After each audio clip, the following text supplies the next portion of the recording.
Hi everyone. आज हम बात करेंगे, अगर आप एनएलसेट 2028 की तैयारी कर रहे हैं तो किस तरीके से आप इस एग्ज़ाम को प्रिपेयर कर सकते हैं, इस एग्ज़ाम की एलिजिबिलिटी क्या है, एग्ज़ाम का पैटर्न क्या है, एक्सेट्रा एक्सेट्रा। तो पहले बहुत बेसिक से समझाता हूँ।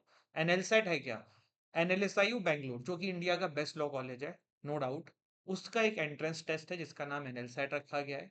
ये इस एग्ज़ाम को देने की आपके लिए अहमियत क्यों है, तो देखो 3 साल की लॉ के लिए वैसे भी अच्छे कॉलेजेस नहीं है if you are preparing for corporate. अगर आपको कॉर्पोरेट में जाना है तो एनएलएस क्या है, ये जो कॉलेज है, अगर यहाँ सेलेक्ट हो जाओगे लाइफ अप हो जाएगी इन लीगल फील्ड। कॉर्पोरेट आपके लिए पूरा खुल जाएगा। जो पहले बीएलएलबी वाले क्लैट के बच्चे कर सकते थे वो अभी आपको भी मिल गया है। ऐसे एनएलयू उड़ीसा सीएनएलयू ने भी स्टार्ट किया, बट वो उतना बेस्ट नहीं है और उतना वहाँ से कोई बहुत प्रोडक्टिव नहीं होने वाले, लेकिन ये है ठीक। तो पहले तो ये चीज़। दूसरा, एलिजिबिलिटी ग्रेजुएशन होना चाहिए। बहुत सारे लोग पूछते हैं सर ओपन यूनिवर्सिटी से है, तब भी आप बिल्कुल कर सकते हो, कोई दिक्कत नहीं है। तीसरा, पेपर पैटर्न क्या है, एंड दिस इज सबसे इंपॉर्टेंट।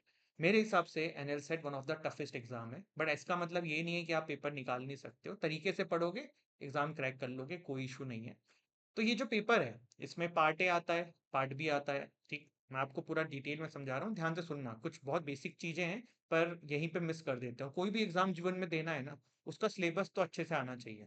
तो पार्ट ए आता है, पार्ट बी आता है, ठीक। पार्ट ए के अंदर कॉम्प्रिहेंशन आता है, करंट अफेयर्स आता है, क्रिटिकल रीजनिंग आता है। 75 मार्क्स के 75 एमसीक्यू, ये आपका पार्ट ए पेपर होता है, ठीक। ये एमसीक्यू बेस्ड पेपर हो गया, ठीक है।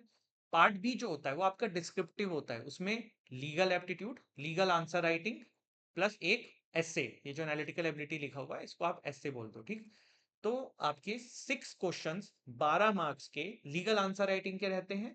एक क्वेश्चन 15 मार्क्स का ऐसे का रहता है, और इस तरीके से आपके 75 मार्क्स पार्ट बी के हो जाते हैं। Part A is very important, क्योंकि अगर पार्ट ए में आपने क्वालिफाई नहीं किया तो आपकी पार्ट बी की कॉपी चेक नहीं होगी। पार्ट ए इसलिए भी इंपॉर्टेंट है, for example like last to last year एक लड़का था हमारे यहाँ से, आदित्य।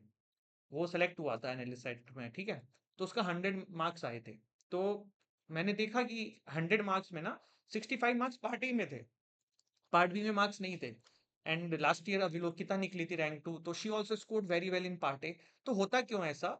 डिस्क्रिप्टिव में ना आपको बहुत नंबर नहीं मिलते हैं। मतलब आप कितना भी अच्छा लिख के आ जाओगे, फुल बट्टा फुल थोड़ी मिल जाएगा। 12 में से एवरेज मार्किंग होगी 6 7 8 इस तरीके से। 15 में से 10 11 मिल सकते हैं, या 7 8 भी मिल सकते हैं। बट एमसीक्यू में या तो सही है या तो गलत है। तो वो बहुत इंपॉर्टेंट है, इसलिए part A of course qualifying nature का है।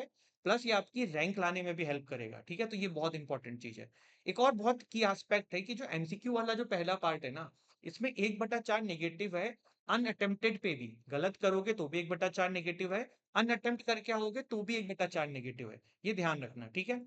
अभी बुक्स की बात करते हैं। आगे बढ़ने से पहले, if you are preparing for NLC 2028, आप हमारे बैच में इनरोल कर सकते हैं। 29,999 का कोर्स है, जिसमें आपको ये 6 बुक्स आपके घर पे आने वाली हैं, जिसमें आंसर राइटिंग की बुक्स भी हैं, जिसके क्वेश्चंस आपको कहीं नहीं मिलने वाले हैं, ठीक है।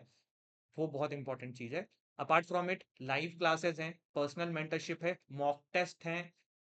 इसके अलावा जो हमारे यहाँ से एनालिस्ट में बच्चे निकले हैं, उनकी आपको पर्सनल मेंटरशिप भी मिलेगी। टीचर्स की क्लासेस हैं, सारी चीजें हैं। डिस्क्रिप्शन में हमारे वेबसाइट ऐप का लिंक है, जाइए डेमो क्लास देखिए, रिकॉर्डेड फॉर्म में आप कुछ पढ़ी हैं, अच्छी लगती है, यू कैन एनरोल योरसेल्फ। हमारी टीम का कॉन्टैक्ट नंबर भी आ रहा है, कॉल भी करके जानकारी ले सकते हो, सारी चीजें। And if you just want our books, then this is our book set which you can purchase for NL set. If you just want our mocks, वो भी आपको हमारे वेबसाइट पे मिल जाएगा, ठीक। तो भैया अगर बुक्स की बात करें क्या पढ़ना चाहिए, तो पहले तो अगर आप कोर्स में नहीं इनरोल कर रहे हो तो 6 किताब ले लो, ठीक। आप कहोगे सर आप तो प्रमोशन कर रहे हो, चलो कोई बात नहीं। आंसर राइटिंग की देखो अलग से भी हमारी एक बुक का कोर्स है, वो ले लेना। वो सस्ता है। वो इसलिए है क्योंकि आंसर राइटिंग का कंटेंट नहीं है मार्केट में ज्यादा, तो वो प्रैक्टिस के लिए वहां से हेल्प करेगा। इसके अलावा और क्या बुक ले सकते हो, तो एमबीए के जो एग्जाम्स होते हैं ना, कैट नॉट क्लैट, उसकी आप रीजनिंग की, रीडिंग कॉम्प्रहेंशन की और क्रिटिकल रीजनिंग की, दोनों की बुक्स परचेस कर लेना। एक और इंपॉर्टेंट चीज है, थोड़ा सा रह गया था, आई एम सॉरी।